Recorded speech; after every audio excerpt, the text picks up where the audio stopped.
This is Future Tech, where each week we discuss the good, the bad, and the ugly of where tech is headed in 2023 and beyond. Surprise, surprise, we are back to talk more AI this week. Blake Montgomery joins us as deputy editor over at Gizmodo. And Blake, we have so much to break down this week.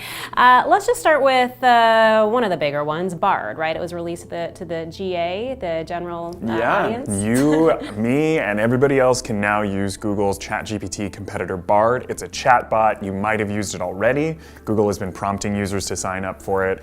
They're adding AI to Gmail and Google Docs, and Bard is its own conversational assistant. You talk to it. It's a little less weird than ChatGPT getting added to Bing. If you'll remember, it was saying that its name was really Sydney. It had really strange hallucinations. Bard is much more toned down, much more Bard is like, I'm the conversation. Business.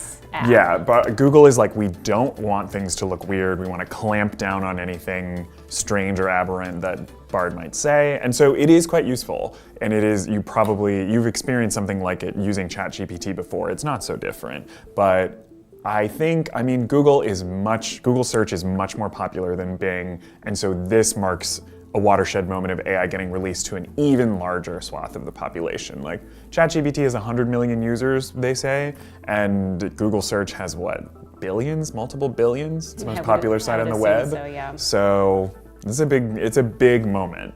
Okay, so those efforts were in an effort to not be weird, but we did see kind of a weirder rollout of some AI this week. Text to video rolled out, which, it was pretty cool to see. Yeah, it's really interesting, and it's in that early stage.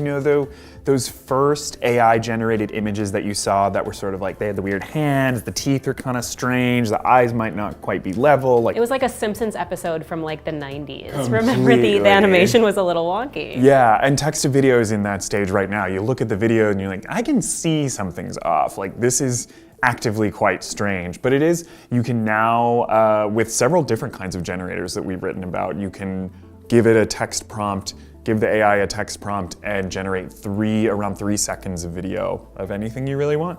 Except for hands. It seems like the AI just can't get hands right. I mean, what's the explanation? Do we know? The things that I've read about that basically come down to, it's hard to render hands, even for human artists. And so I think that's it. For me, it's the teeth. They always weird me out in AI. They're always too many. Remember when Sonic the Hedgehog's teeth weirded everybody out?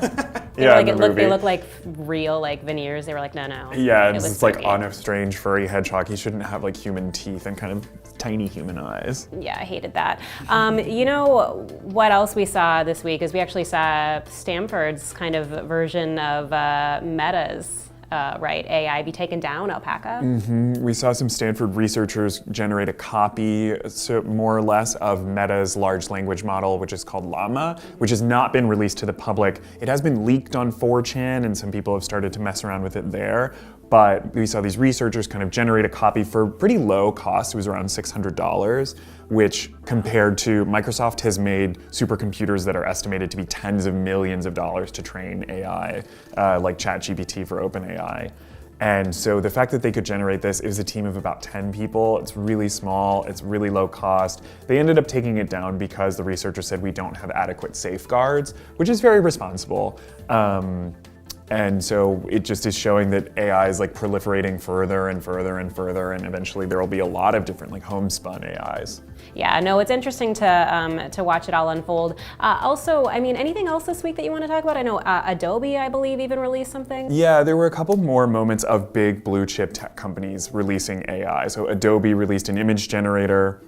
That seems fairly standard at this point. There are a lot of image generators. Shutterstock released one in January. The other big moment was also image related. Microsoft, which has integrated ChatGPT into Bing Search, just for text, is adding the DALL-E image generator, which is also made by OpenAI, into Bing Image Search. So now you'll be able to prompt Bing to generate an image in the same way that you would go to DALL-E and say, I want an image of a ponytail that runs down the castle like Rapunzel.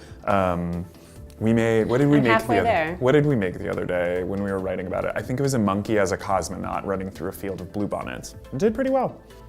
I'll have to go look for that. All right, of course, a lot going on in the world of AI. For more stories on AI, check out gizmodo.com.